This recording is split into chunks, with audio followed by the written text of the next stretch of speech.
Good evening, everyone. Happy New Year. At this time, we're going to start our city council meeting for the city of Sueur, dated January 8th, 2024.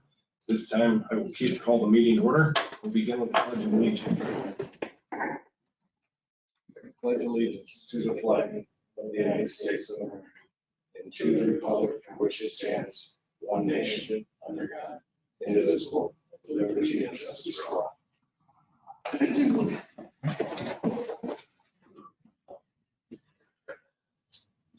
Council members, you were all presented with your packet over the weekend. Hopefully you had a little opportunity to look it over, ask any questions if you had any. At this time, I will entertain any motions to approve tonight's agenda. So moved. Thank you, Councilmember Sullivan. Seconded, Councilmember Tui. I'm sorry. If I may add a comment, one amendment to the initial agenda that was sent out is in front of every council member. It's a slightly amended version of Resolution R 2024-003, which is item 7C on tonight's regular agenda. Nothing in materiality, but a couple of words in the resolution have been changed. Specifically, I just want to call attention to it really quickly. In section 1 in the resolution itself, the city of Sueur recognizes these things. We modified the language with city attorney's input from city administrator and public services director are directed to enter into an agreement. We modified that to the city administrator and public services director are authorized to negotiate and enter into an agreement. Thank you. With that, I will entertain a motion with the amendment of section 1 on R 2024-003 on tonight's agenda. I will entertain a motion. Thank you, Councilmember Williams. Seconded. Didn't we already have a motion and a second on the floor? With the amendment. Yeah. I think the initial motion and second still. Okay, it still holds. So the initial motion was by Councilmember Sullivan, seconded by Councilmember Tui. Any other discussion, comments, concerns? If not, all those in favor? Anybody opposed? The ayes have it. Moving on to the consent agenda. All items on the consent agenda are considered routine and have been made available to the city council at least 2 days in advance of the meeting. These items will be enacted one motion. There will be no separate discussion of these items unless a council member or citizen so requests, in which event the item will be removed from the agenda and considered in normal sequence. At this time, I will ask our city administrator if he would review these for us, please. I would. Thank you, Mr. Mayor, members of council. Only 4 items on tonight's consent agenda. The first is approval of city council minutes from the organizational meeting held last week, January 2nd, 2024. The second is approval of disbursements through today. Included in those disbursements are 4 items over $25,000. Those are the payment to MNPA, Caribou Bond Energy for December 2023 purchase power in the amount of $563,796.96. Second to U.S. Bank debt service on the 2021 A bond, $475,031.25. Item 3, payment to U.S. Bank for 2020 B debt service, $377,760. Item 4 to Road Machinery and Supplies Company for a roller for Public Works, included in the capital plan for 2024, the amount of $26,899. Item C, we've had a Boy Scouts, and we have one here tonight. Ben's here with us. Approval of an in-kind donation request. Boy Scouts are hosting a lock-in event in March here, coming up in a couple months, and have requested use of the community center and staff time to support their lock-in, similar to last year's request. And item D, approve an update to the city's earn, sick, and safe time policy. As presented in December, there are likely going to be a few of these amendments as the state of Minnesota clarifies some of the earn, sick, and safe time details. This one specifically applies to paid on-call firefighters, who the state clarified in late December are included in the policy, and so we simply added to the full-time and part-time policy. Also applies to paid on-call firefighters. Thank you, Mr. Roby. Anybody have any questions for our? Yeah, Mr. Tui. Okay, under capital improvement fund in the disbursements, I've got the 2024 general fund CEP CIP budget. In there is $26,900 for the roller that's identified as the last line item on the spend covered.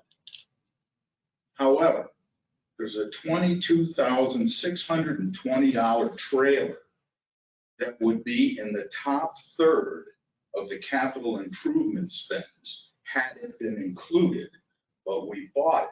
My question is, what gets dropped off the capital improvement plan to pay that $22,620?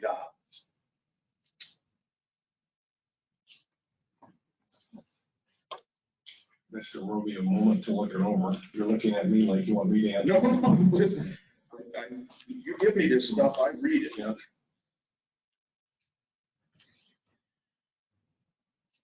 I'll have to investigate that and get back to Councilmember Tui. Fair enough, because it should be in the budget. And it's not.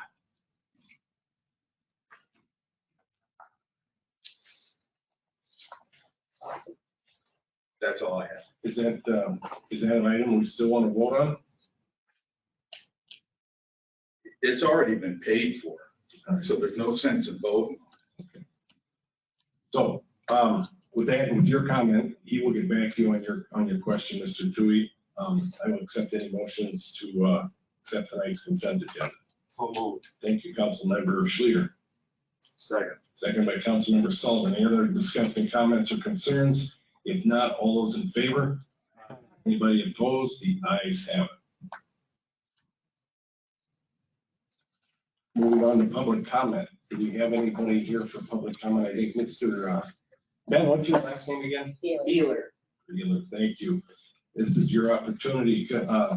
Public comment, provide an opportunity for the public to address the council on items that are not on the agenda. Comments be limited to 5 minutes per person. Persons wishing to make comment must sign in advance of the meeting on a sheet provided and identify themselves and provide their name and address. Ben, welcome to the city council meeting. Pleasure to have you here. Thank you for having me. I'm just here to thank you guys for that. That was what the consent agenda was, where you approved it. Yep. Awesome. Okay. Just, Thank you for donating it. you're very welcome. We appreciate having the Boy Scouts in town and all the good work you guys do. Thank you very much. Ben, do you know how many people you usually get? Somewhere between 25 and 50. This event allows us to get together with our nearby troops, have some fellowship with them, get to know each other, then sometimes even plan future events. So what other communities have participated? St. Peter, Belle Plaine, New Prague, Montgomery, Lonsdale. Those communities have participated in it. Thanks. Ben, you were working on an Eagle Scout badge, were you not? Yeah, I still have the paperwork done. Okay, very good. When do you plan on getting your Eagle Scout badge? Has your project been approved? It's been approved. I just have to finish the actual paperwork for it and go do my meeting with the council. Very good. Well, good luck to you. Thank you. Thank you, Ben. Thank you. Thanks for coming.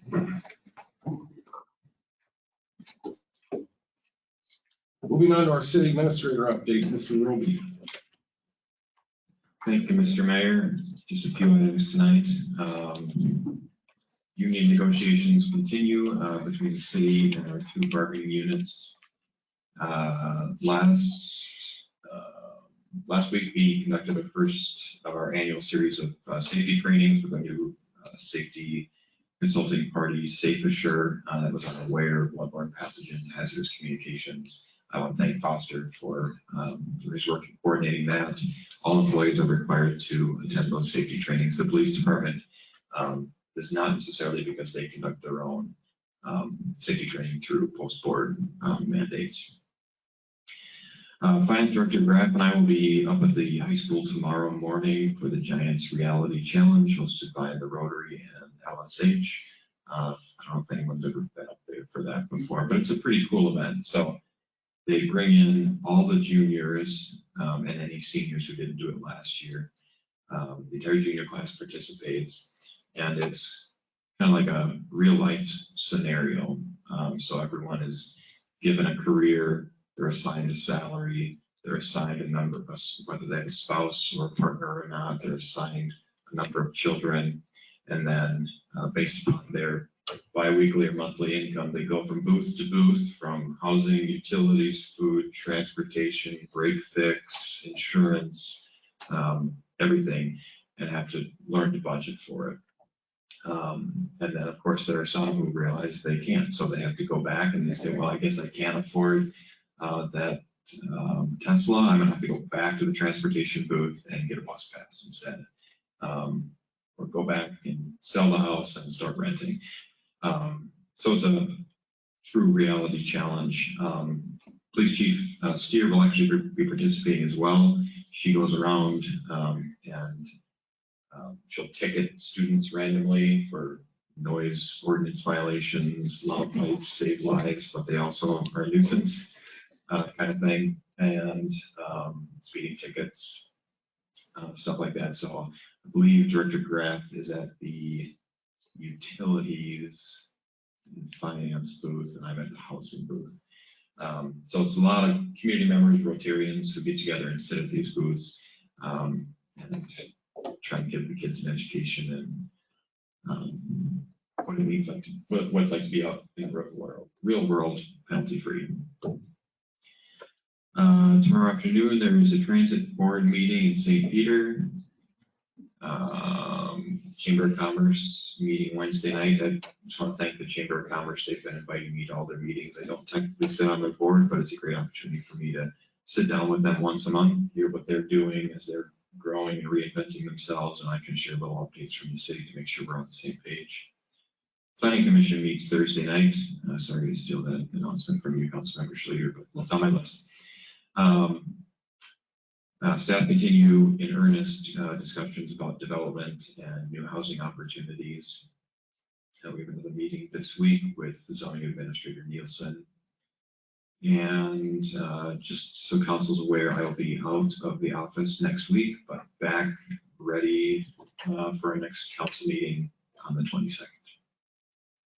Thank you very much. Anybody have any questions for our city administrator or his update? If not, we'll move on to the regular agenda. And the first item on the regular agenda is our 2024-001 establishing annual rates for industrial discharge from Agri-Pure and pre-treatment loadings. Mr. Roby, this is some pretty technical stuff. You okay explaining some of that? Absolutely, Mr. Mayor. Thank you. So items 7A and 7B on tonight's agenda are annual actions that council is asked to take. If we look back to 2023, both of these items were actually on the consent agenda, and it was decided that it would be more appropriate for these items to be on a regular agenda because they are technically rate setting, and much like our other wastewater and electric rates for all of our other customers, those are regular agenda items. So two specific actions. The first one is 7A, a resolution to establish the annual rate for industrial discharge from Agri-Pure pretreatment loadings. What that essentially means is we charge Agri-Pure wastewater rates based on what they send us from their pretreatment plant. Agri-Pure has a pretreatment plant, which actually sits on city property right now, just to the north of our own wastewater treatment facility. And when they are done pre-treating their own industrial discharge from the plant, they send that effluent into our plant and we treat it. And we have an agreement dating back to 2014 with Agri-Pure, back when the city was involved in the MRF body, and that agreement calls for a specific calculation based upon the amount of phosphorus, the amount of total suspended solids, the amount of CBOD and flow that we're allowed to charge. So every year, our Public Services Department calculates the cost to treat what Agri-Pure is sending us and develops that into rates to pass forward into 2024. The rates are included here. I won't go into too much detail, but they do reflect a slight increase from the 2023 rates based upon cost increases in the wastewater department. And I will say that we continue to have a positive working relationship with the staff at Agri-Pure as they work to get their pretreatment plant optimized. And I think that's it for my overview of 7A. Thank you. I'm just curious, when you said a 2014 agreement, how long is that for? That's a good question, Councilmember Toohey.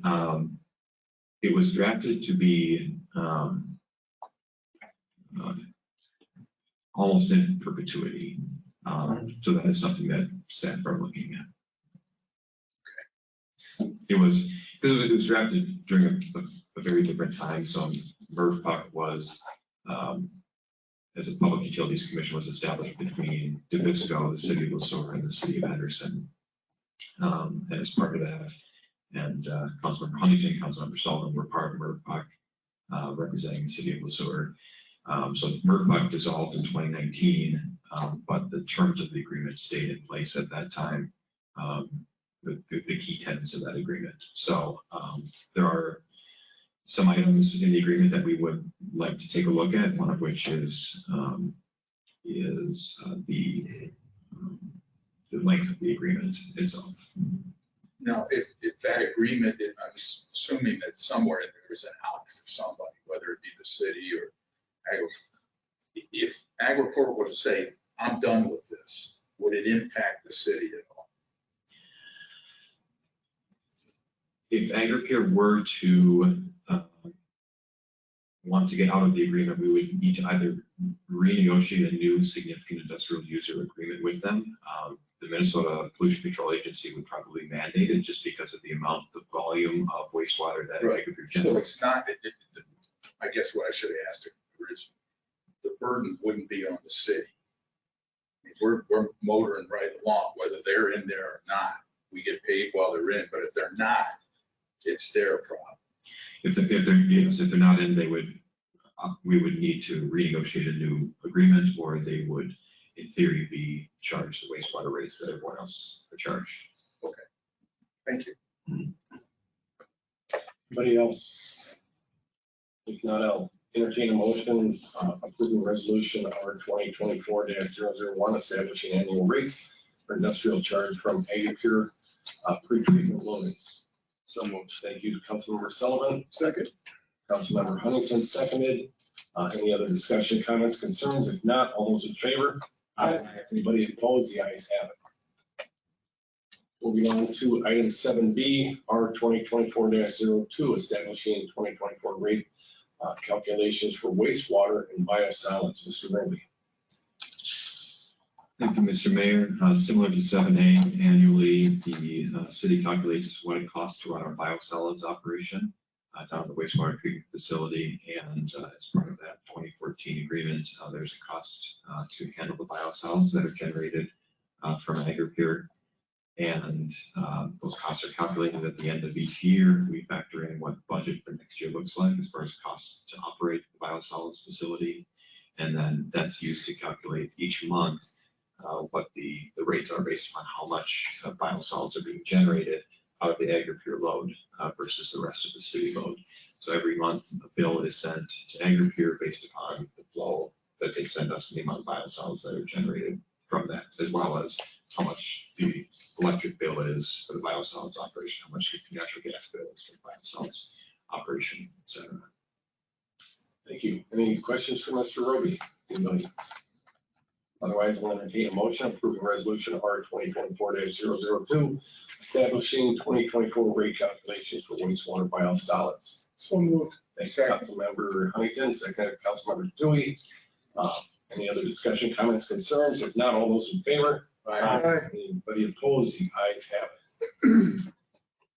Moving on to item 7C, R 2024-003, the 2024 relief grant award and contract and implementation of the 2024 Emerald Ash Board Plan. Mr. Roby. Thank you, Mr. Mayor. I've got a few different slides on this one to try to break this up a little bit.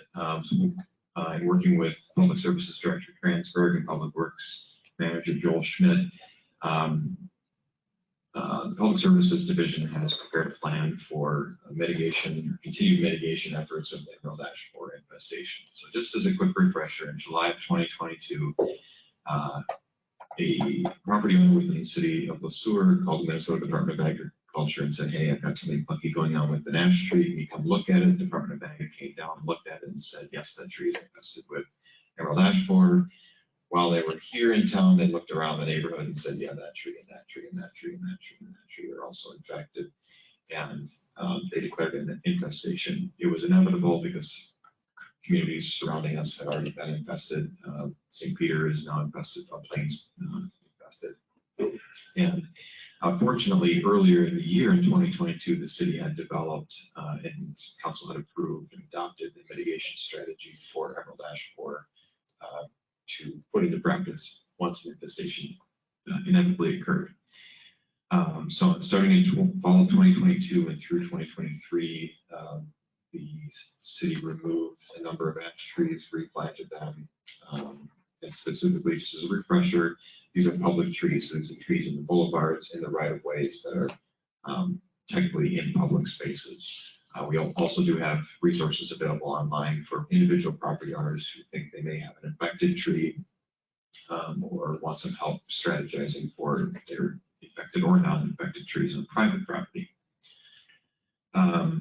The state of Minnesota is issuing a significant amount of grant dollars toward the mitigation of emerald ash borer challenges throughout the state. And in late summer of 2023, the city applied for a grant through the DNR's relief program. And we were awarded $93,073 just last month. And staff designed a plan to use those grant dollars in calendar year 2024 to both remove and replace public ash trees and to treat a specified subset of healthy trees that are considered potentially savable and important to save. So the first part of using the grant dollars is contract service to remove all the trees, grind down the stumps, remove the stumps, and replant new trees. Quotes were solicited. We received 3 different quotes to remove and dispose of 104 public trees. The lowest bidder was Construction Tree Services based out of Sueur. They're at $68,000 and change. The remainder of the relief grant will be used on replacement tree purchases. An RFP for that is being prepared right now by staff and it might already be on the website. And then tree treatment. So with these grant dollars, as I said, we would like to be able to chemically treat some of our own trees where possible. It is not inexpensive to do. So we would want to use some of the grant dollars that are remaining to purchase the equipment so that we can inject designated trees and then continue to inject them in subsequent years to try to extend their life. Currently on that list of injectable trees, there are 14 of them. A lot of them in Mayo Park. Mayo Park is overrun with ash trees. A significant amount of the urban forest here in Sueur is made up of ash trees. So this is a substantial effort, but we have 14 of them, again, majority of them in Mayo Park. And then there's one in Legion Park, and then one, the gathering tree in Mother's Louise Park will be injected as well using these grant dollars. I have a question. Yeah. Is this, because if I'm not, somebody hears me, once it gets out that 114 trees are being cut down in the city, is that a state mandate? It's not a state mandate to cut the trees down, no. What is the reality though is that the grant dollars from the state are available now to do it, and we could not do it and wait for the trees to die on their own. But then grant dollars aren't guaranteed to be there, and then we'll be levying dollars to try to remove diseased trees. And those 114 trees were identified by whom as being unable to survive? Yep, so in 2022, we actually had the benefit, 2021 and 2022, we had the benefit of having a Green Corps or AmeriCorps Green Corps volunteer went around and did a full inventory of every single tree, every variety in the tree, in the city, every public tree. And as part of that study, identified each tree, what variety it was, what species it was, how large the tree is, an estimated age of the tree, and then the condition of the tree. Either it's already appears like it's diseased and dying, very, very healthy, provides good shade, overcrowded already.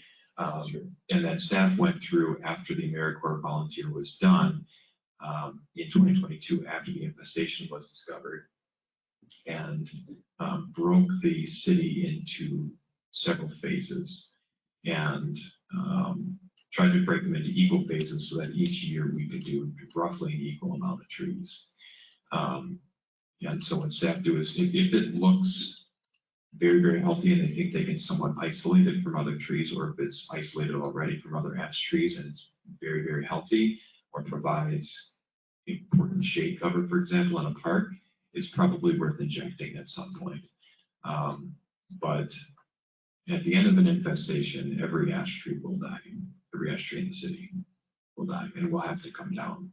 And so, we don't want sick and diseased trees, limbs and branches falling off into the right of way and things like that. And also the grant dollars are available now to do it. So we do it now. So it is a lot of trees, but and I have a note on here, the focus is on the diversity of the urban forest. So more than half of the trees in the city are either maple or ash trees. And as we shared with council, I think back in 2022, there's on the East Coast, there's, I don't recall if it's a disease or a parasite that's affecting maple trees. And so at some point in time, every species of tree in the next 50 years will potentially face a health challenge like this, maybe not on this scale.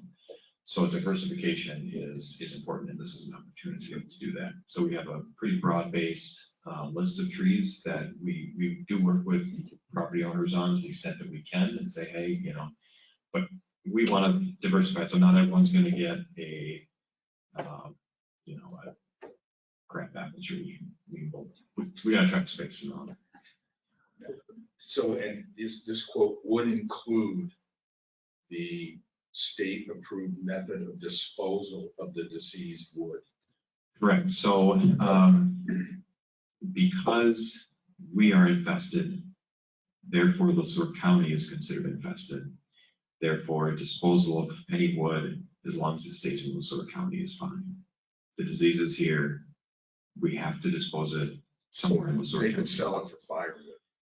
Technically, they could. Okay. What we have specified and what we will be working through in the contract with the contractor is that the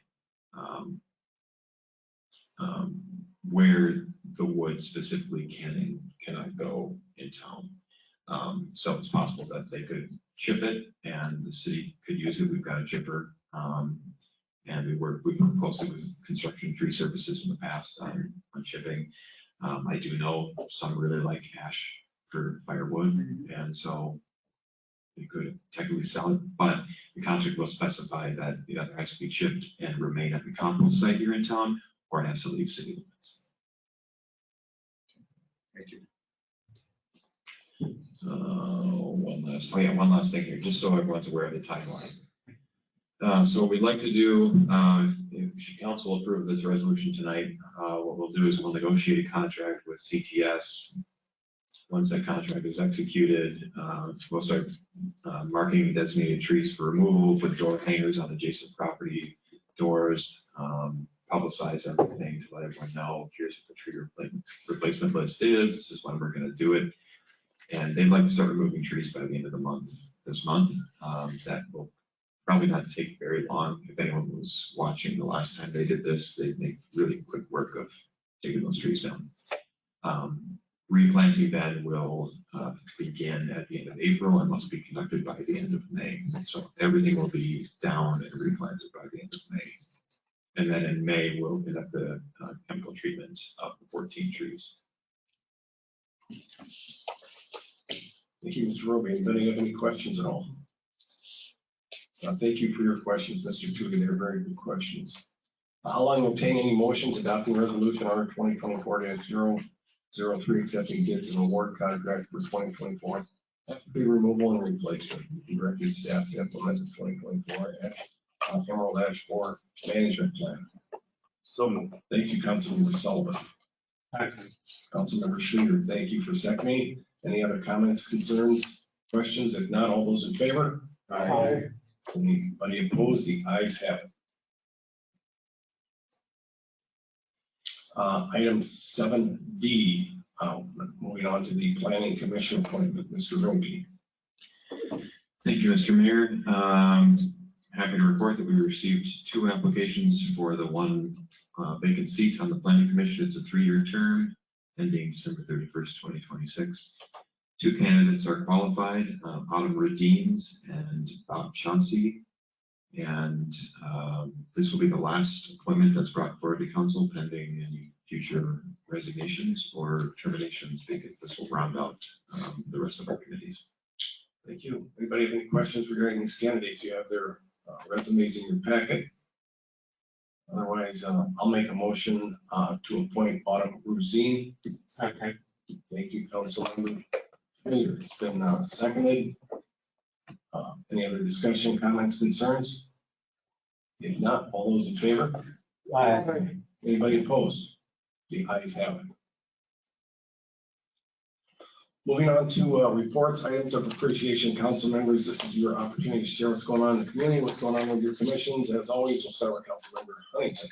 I've got nothing so far. Nothing tonight. Councilmember Schluter. At a planning commission meeting on December 14th, they started preparing their year-end report that they're going to be delivering to the council shortly. Upcoming, I've got a Region 9 full board meeting Wednesday night and then a planning commission meeting on Thursday.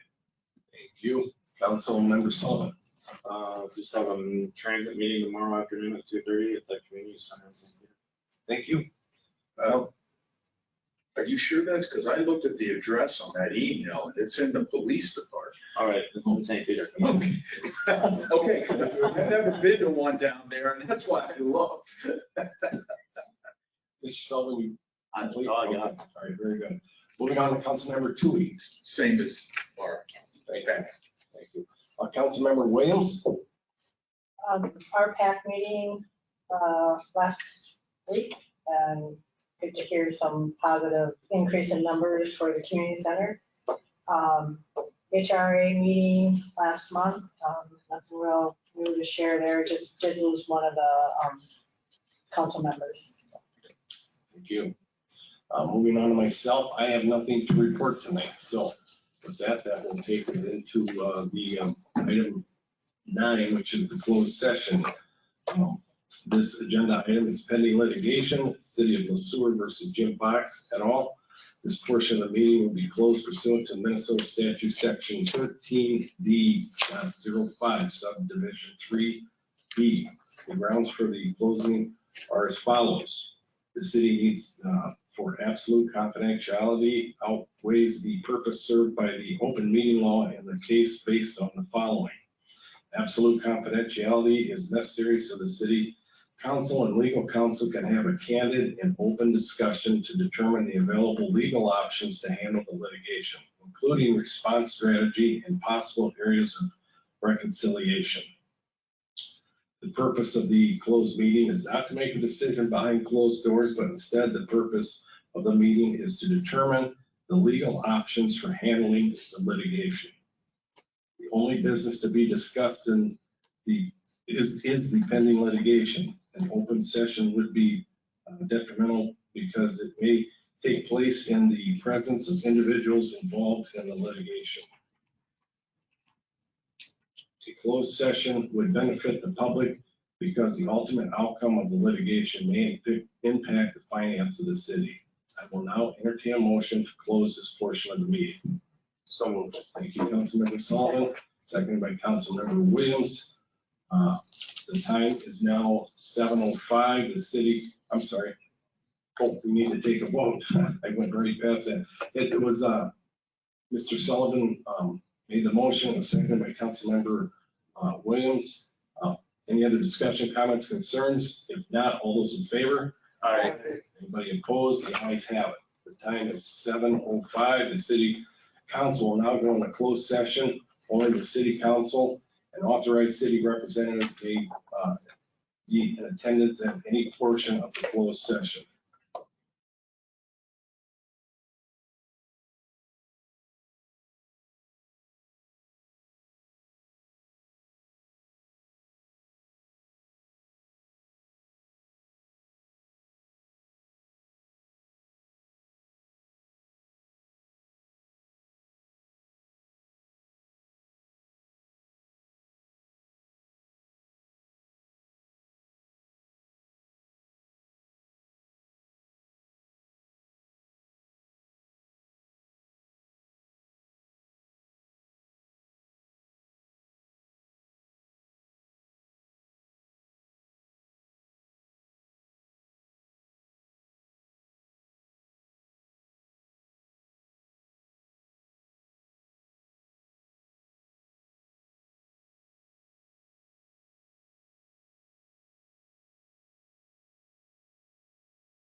Following closed meeting, the city council meeting is now open. Time is 7:34. I will entertain a motion to move into an open meeting. So moved. Thank you, Councilmember Sullivan. Thank you, Councilmember Tui. Any other discussion, comments, concerns? If not, all those in favor? Anybody opposed? The ayes have it. We're now into an open meeting. Now we're going to vote on this matter here. Yeah, Mr. Mayor, the staff would ask for a motion to authorize and direct the mayor and city administrator to take all reasonably necessary and appropriate actions to execute the settlement and release of the matter of the city of Sueur versus Jim Fox et al. Thank you, Mr. Moby. Any other questions, comments, concerns? Otherwise, I'll entertain a motion. So moved as stated. Thank you, Councilmember Sullivan. Second by Councilmember Tui. All those, any other comments, concerns? If not, all those in favor? Aye. Anybody opposed? The ayes have it. With that,